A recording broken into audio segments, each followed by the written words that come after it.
माननीय सदस्य अपना आसन ग्रहण करें।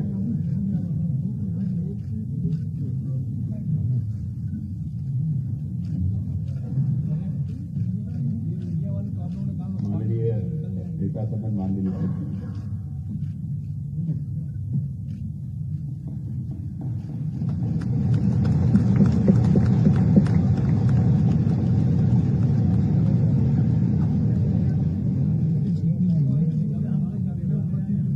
अध्यक्ष जी,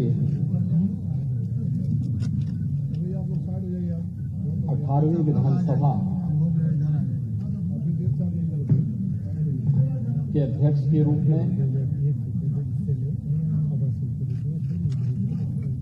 सर्वानुमति से आपके चयन के लिए मैं पूरे सदन की ओर से आपका अभिनंदन करता हूं और आपको बधाई देता हूं।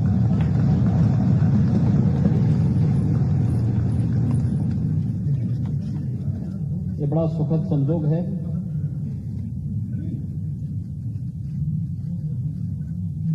कि आपसे पहले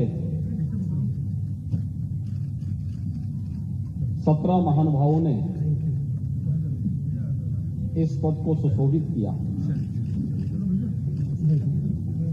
और आप 18वें अध्यक्ष के रूप में देश के सबसे बड़े राज्य के विधानसभा के अध्यक्ष के रूप में आज इस पद पर आसीन हुए हैं।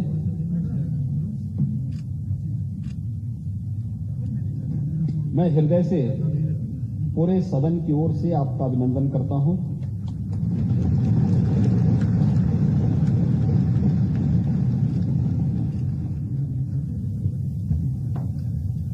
हमारे शास्त्र हमें एक बात के लिए प्रेरणा देते हैं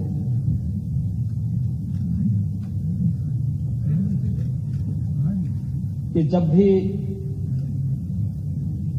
महान बनने का कोई अवसर मिले तो हमें इस अवसर से वंचित नहीं होना चाहिए। तैत्तिरीय उपनिषद ने भी कहा है कि भूत्वेन प्रमितव्यम, यानी महान बनने के अवसर से चूकना नहीं चाहिए और आपके नाम से तो महाना ही जुड़ा हुआ है।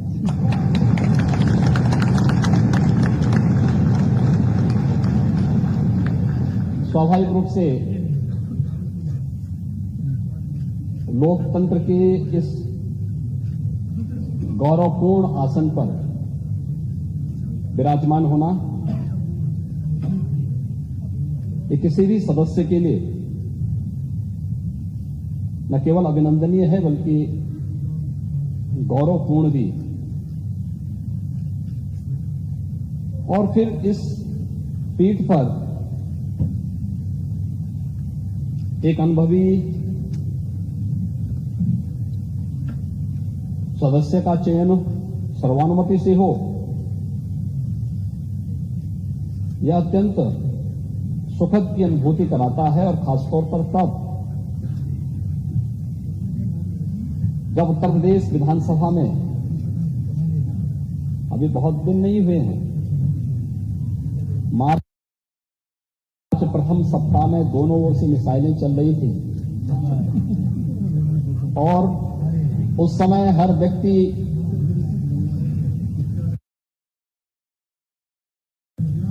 एक दूसरे के हमलों से जुलसने से बचने के लिए अपने अपने स्तर पर प्रयास कर रहा था,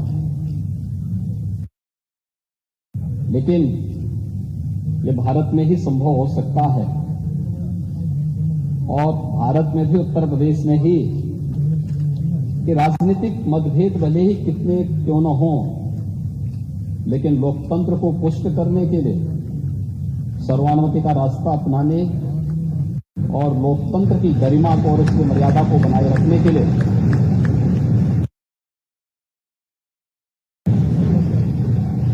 हम मिलकर के इस अभियान को आगे बढ़ाएंगे।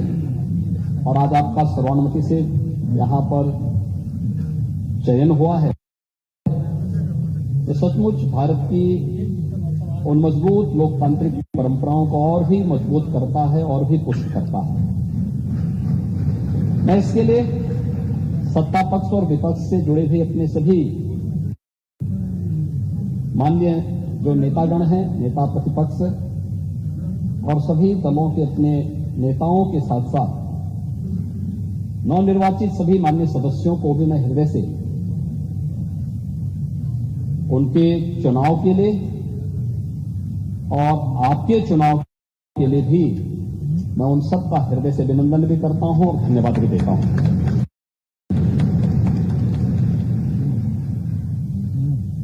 अध्यक्ष जी, जब हम लोग उत्तर प्रदेश विधानसभा की बात करते हैं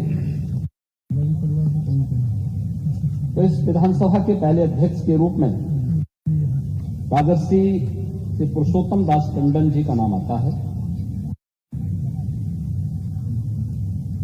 उन जैसे मनुष्यों ने इस सदन की गरिमा को, इसके उच्च संसदीय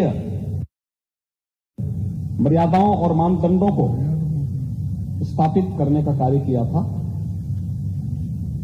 और उसके बाद से श्री आत्माराम गोविंद खैर जी ने 3 बार उत्तर प्रदेश विधानसभा के अध्यक्ष को सुशोभित किया।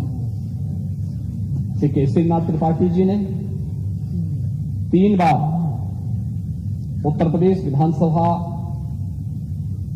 के गरिमामय पूर्ण पद को सुशोभित किया और आज जब हम 18वीं विधानसभा में हैं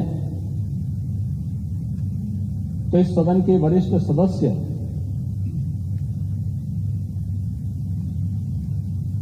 श्री माता प्रसाद पांडे जी ने भी 2 बार विधानसभा अध्यक्ष के पद को सुशोभित किया है।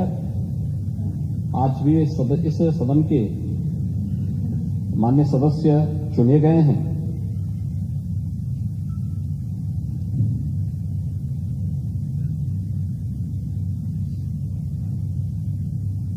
आपका चयन बहुत सारा संदेश दे देता है।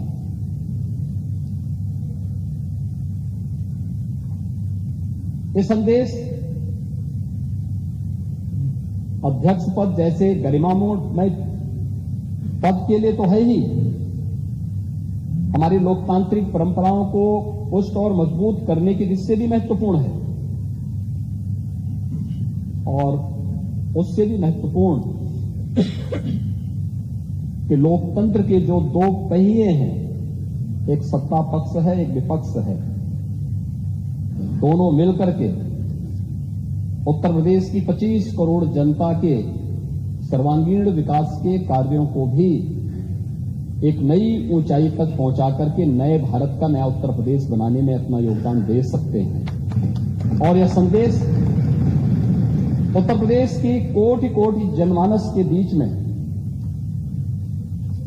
एक बहुत सकारात्मक संदेश देता है। हमने अभी मार्च प्रथम सप्ताह तक चुनाव के दौरान देखा, एक दूसरे पर आरोप प्रत्यारोप आक्षेप और बयानबाजियों का जो दौर चलता रहा, हर दल अपने अनुसार करता था। लेकिन एक चीज है जो हम देश के अंदर भी देखते हैं, उत्तर प्रदेश के अंदर भी देखते हैं, जनता कभी नकारात्मकता को स्वीकार नहीं करती, कभी नहीं। नकारात्मकता के लिए उसके हृदय में कोई स्थान है ही नहीं। जो सकारात्मक होगा, जो प्रगतिशील होगा, जो लोक कल्याण का कारक होगा, जनता उसी को अंगीकार करती है। जो नकारात्मक होगा, हमारे समाज ने, हमारे देश ने कभी भी नकारात्मकता को कभी भी कोई महत्व नहीं दिया। नकारात्मकता जीवन में कभी प्रगति नहीं कर सकती है। सकारात्मकता से ही हम न केवल प्रगति के मार्ग को आगे बढ़ा सकते हैं, बल्कि सकारात्मकता के भाव से ही लोक कल्याण का मार्ग भी प्रशस्त कर सकते हैं। और आज जब देश की अपेक्षाएं उत्तर प्रदेश जैसे राज्य से हो, हर एक क्षेत्र में हो, दुनिया जब अपने द्वंद्व में उलझी हुई हो, उन स्थितियों में भारत से जो अपेक्षाएं हैं, भारत उस प्रकार की अपेक्षाएं उत्तर प्रदेश से रखता है और उत्तर प्रदेश को उन अपेक्षाओं पर खरा उतरने के लिए अपने आप को तैयार करना है। और लोकतांत्रिक व्यवस्था में जब सत्ता पक्ष और विपक्ष मिलकर के एक साथ मिलकर के इस अभियान का सहभागी बनता है तो एक और एक दो नहीं होता, बल्कि वह मिलकर के 11 की ताकत बनकर के मजबूती के साथ लोकतंत्र की इस व्यवस्था को न केवल पुष्ट करता है बल्कि इसे और भी मजबूती के साथ आगे बढ़ाने का कार्य करता है। उन जन आकांक्षाओं की पूर्ति करने का माध्यम बनता है, जिसके लिए आम जनमानस ने हमारी इन सभी जनप्रतिनिधियों पर विश्वास किया है।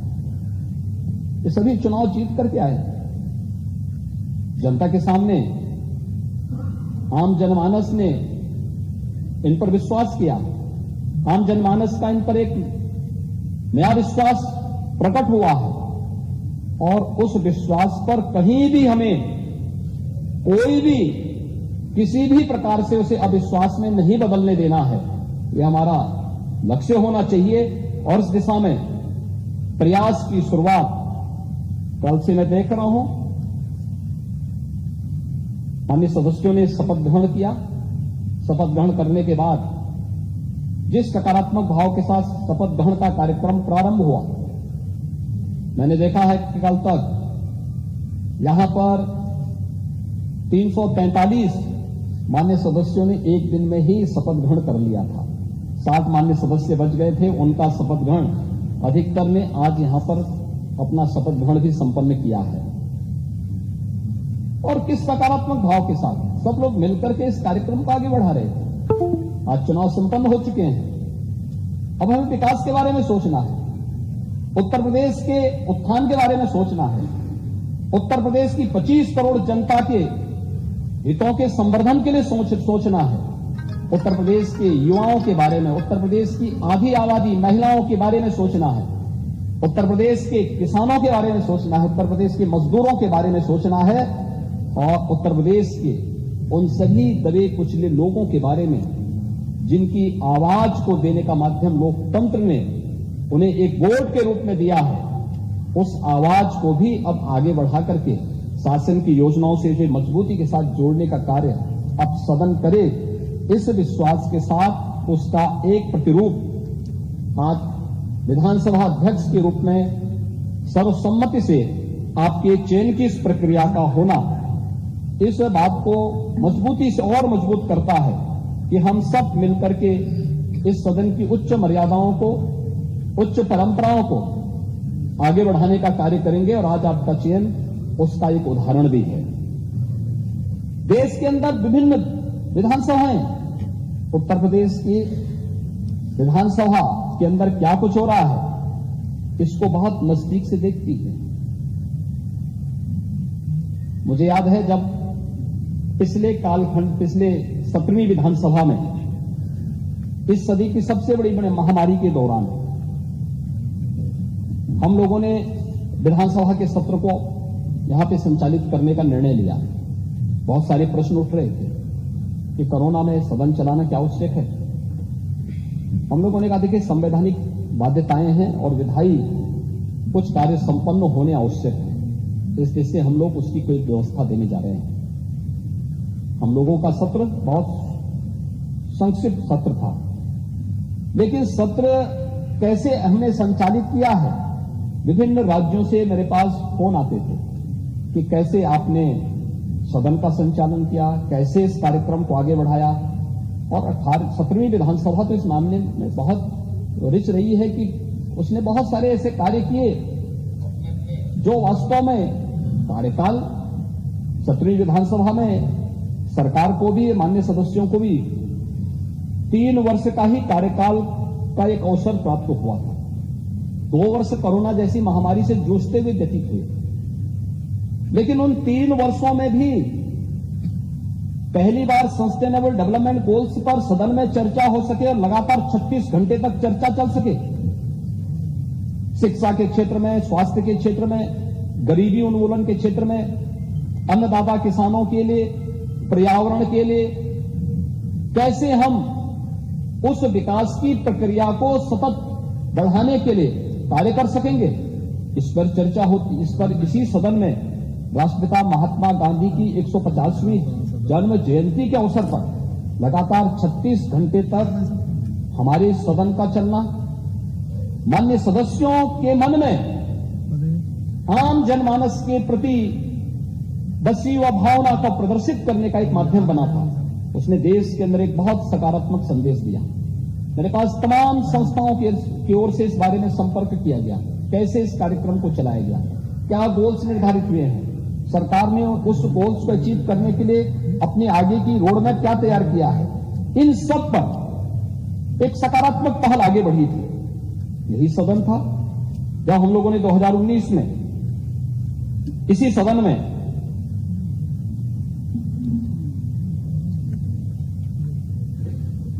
छब्बीस नवंबर 2019 को संविधान को अंगीकार करने के दिवस को, उसकी 70वीं वर्षगांठ पर एक विशेष सत्र का आयोजन संविधान से संबंधित और बाबा साहब भीमराव अंबेडकर के प्रति श्रद्धा और सम्मान का भाव व्यक्त करते हुए इस अवसर पर एक विशेष सत्र हम लोगों ने आयोजित किया था। और तीसरा विशेष सत्र भी आयोजित हुआ था जब 31 दिसंबर 2019 को संविधान के 126वें संशोधन विधेयक के समर्थन के लिए हम लोगों ने एक विशेष सत्र यहां पर आयोजित किया था, जो अनुसूचित जाति जनजाति से संबंधित, उनके हितों से संबंधित एक विशेष सत्र आयोजित किया गया था। 2020 के प्रारंभ में 7वें राष्ट्रमंडल संसदीय संघ भारत परिक्षेत्र का एक ऐतिहासिक सम्मेलन भी यहां पर आयोजित हुआ था। श्री हृदय नारायण दीक्षित जी के मार्गदर्शन में, उनके नेतृत्व में 17वीं विधानसभा ने जिस गरिमामयी तरीके से सत्र के संचालन को उन्होंने अपनी विद्वता से, अपने सार्वजनिक जीवन के अनुभव से आगे बढ़ाने का कार्य किया था, अत्यंत अभिनंदनीय रहा। और उत्तर प्रदेश विधानसभा में जिन बातों पर चर्चा होती थी, जिन मुद्दों को यहां पर उठाया जाता था, उसकी गूंज देश के अंदर विभिन्न राज्यों के साथ ही प्रदेश के अंदर भी गांव और गलियों तक भी सुनने को, देखने को हम सबको मिलती थी कि आज उत्तर प्रदेश विधानसभा में जनता से जुड़े भी इस मुद्दे पर गंभीर चर्चा हुई है। आज उत्तर प्रदेश विधानसभा ने इस दिशा में एक नए प्रस्ताव को आगे बढ़ाया है। आज ये अलग अलग मुद्दों पर जनता के बीच में भी ये बातें सुनने को मिलती थी। वह एक बहुत सकारात्मक भाव होता है। मुझे लगता है कि जब जनता अपनी विधायी संस्था को एक विश्वास के रूप में देखती है, तो हम मान करके चलें कि लोकतंत्र के प्रति आम जनमानस के विश्वास को प्रकटीकरण करने का सबसे अच्छा माध्यम होता है। और लोकतंत्र के प्रति आम जनमानस का विश्वास लोकतंत्र को सबसे ज्यादा मजबूती दे सकता है, और उस मजबूती का आधार हमें इस सदन को बनाना ही होगा। इस देश से आज आपका चयन हुआ है। हम सब जानते हैं आप लगातार 8वीं बार उत्तर प्रदेश विधानसभा के सदस्य चुने गए हैं। आपके पास सार्वजनिक जीवन का एक लंबा अनुभव है। कानपुर जैसे औद्योगिक क्षेत्र में मां गंगा के तट पर बसे हुए इस औद्योगिक नगर में जमीन से जुड़े हुए आम कार्यकर्ता के रूप में कार्य करते हुए, बूथ स्तर के कार्यकर्ता के रूप में, मंडल अध्यक्ष के रूप में कार्यकर्ता के रूप में, शिक्षा और सेवा के क्षेत्र में कार्य करने वाले संगठनों के पदाधिकारी और एक सामान्य कार्यकर्ता के रूप में कार्य करते हुए आपने एक लंबे समय तक जहां उस फील्ड में काम किया, वहीं 8 बार से कानपुर महानगर से विधायक के रूप में आपका चयन आज इस सदन में होता रहा है। आपने विभिन्न सरकारों में भी अलग अलग मंत्री पद का दायित्वों का निर्वहन किया। और कुशलतापूर्वक अपने नेतृत्व क्षमता का, अपनी प्रशासनिक क्षमता का, अपनी आम जनमानस के प्रति अपनी संवेदनाओं को प्रदर्शित भी किया है। वह आपके द्वारा लिए गए निर्णयों के आधार पर, आपके द्वारा किए गए कार्यों के माध्यम से बार बार एक सदस्य का एक क्षेत्र से चुना जाना, यह और वह भी तब जब दुर्भाग्य से जातिवाद की, उस राजनीति की उस आंधी में एक व्यक्ति जिसकी अपनी कोई जाति न हो, जिसकी अपनी जातीय पहचान न हो, जिसने अपने जन्म के साथ ही पैतृक रूप से महाना शब्द जोड़ करके अपने को ये कहा कि भैया हम तो सेवा करते करते महान हैं, इसलिए हम लोग केवल राष्ट्रवाद, सुशासन, विकास और गरीब कल्याण के इस अभियान के साथ जुड़ करके अपने इस कार्यक्रम को आगे बढ़ाएंगे और लगातार जनता का एक विश्वास अर्जित करना। एक चुनाव हो सकता है, 2 चुनाव हो सकते हैं, तीसरा भी चल सकता है, लेकिन बार बार चुना जाना, अच्छे वोटों से चुना जाना, हर बार मत का प्रतिशत बढ़ जाना, एक बहुत सकारात्मक संदेश है। और पिछली सरकार में मुझे उस सरकार को भी नेतृत्व देने का सौभाग्य प्राप्त हुआ था। उस सरकार में औद्योगिक विकास मंत्री के रूप में जो कार्य किया, उत्तर प्रदेश के इतिहास में पहली बार उत्तर प्रदेश के अंदर 3,60,000 करोड़ रुपए से अधिक की निवेश के प्रस्ताव और जमीनी शासन पर उतारने का कार्य करना था। लाखों नौजवानों को नौकरी और रोजगार के साथ जोड़ने, उनके जीवन को उज्जवल भविष्य की ओर अग्रसर करने में जो योगदान दिया गया, कानपुर के विकास के साथ साथ उत्तर प्रदेश के समग्र विकास के लिए जो सकारात्मक भूमिका आपकी थी, डिफेंस कॉरिडोर आदरणीय प्रधानमंत्री जी की मंशा के अनुरूप उत्तर प्रदेश के अंदर स्थापित हो और इसके लिए 6 नोड पर कार्य तेजी से हो। उत्तर प्रदेश के अंदर एक्सप्रेस वे का एक संजाल बिछे और उत्तर प्रदेश अपने इंफ्रास्ट्रक्चर के लिए देश के अंदर एक नई पहचान के साथ उभरे।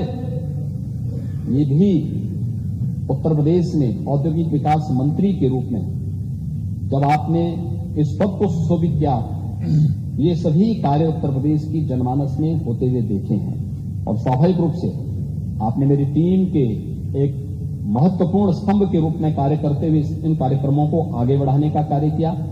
आज आप उत्तर प्रदेश विधानसभा के अध्यक्ष के रूप में आपका यहां पर सर्वसम्मति से चयन हुआ है। मैं इसके लिए आपको हृदय से अभिनंदन करता हूं, आपको हृदय से बधाई देता हूं और अपनी शुभकामनाएं भी देता हूं।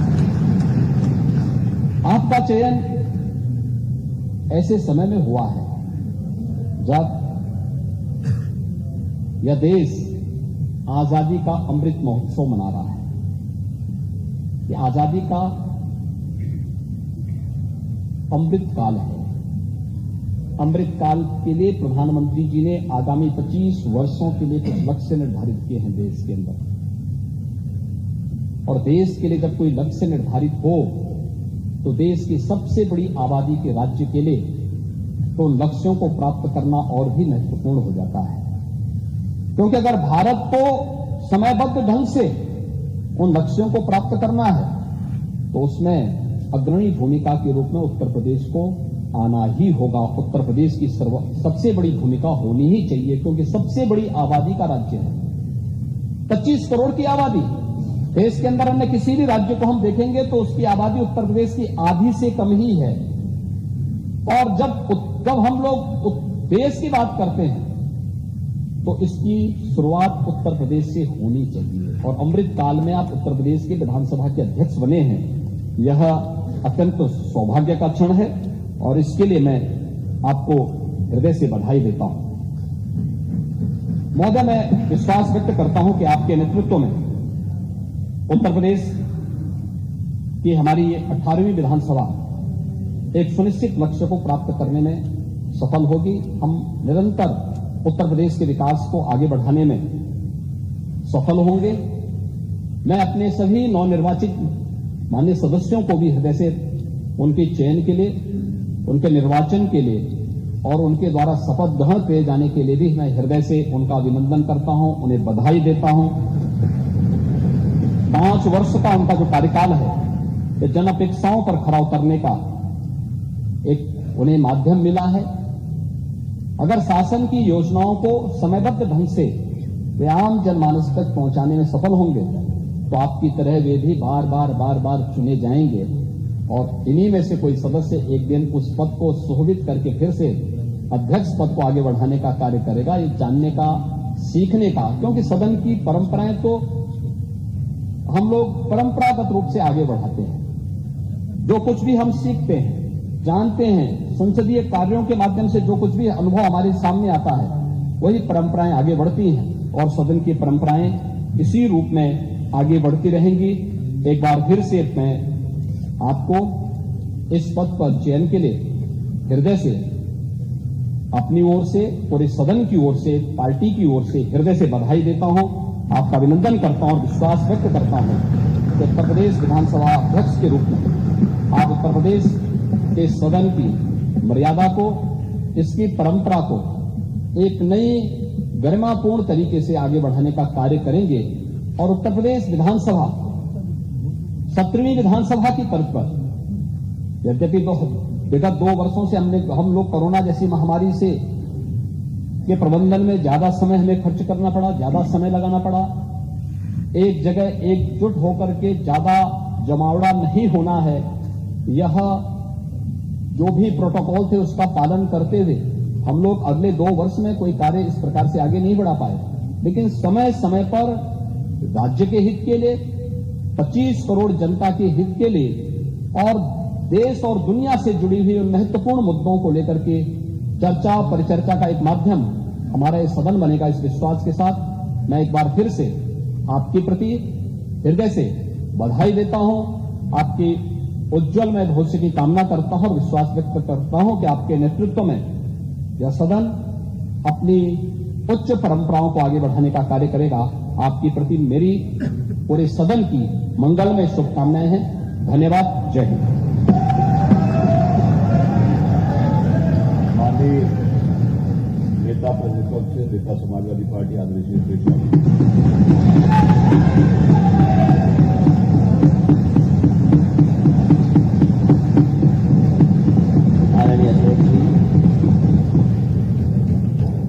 भारत के सबसे बड़े प्रदेश के उस विधानसभा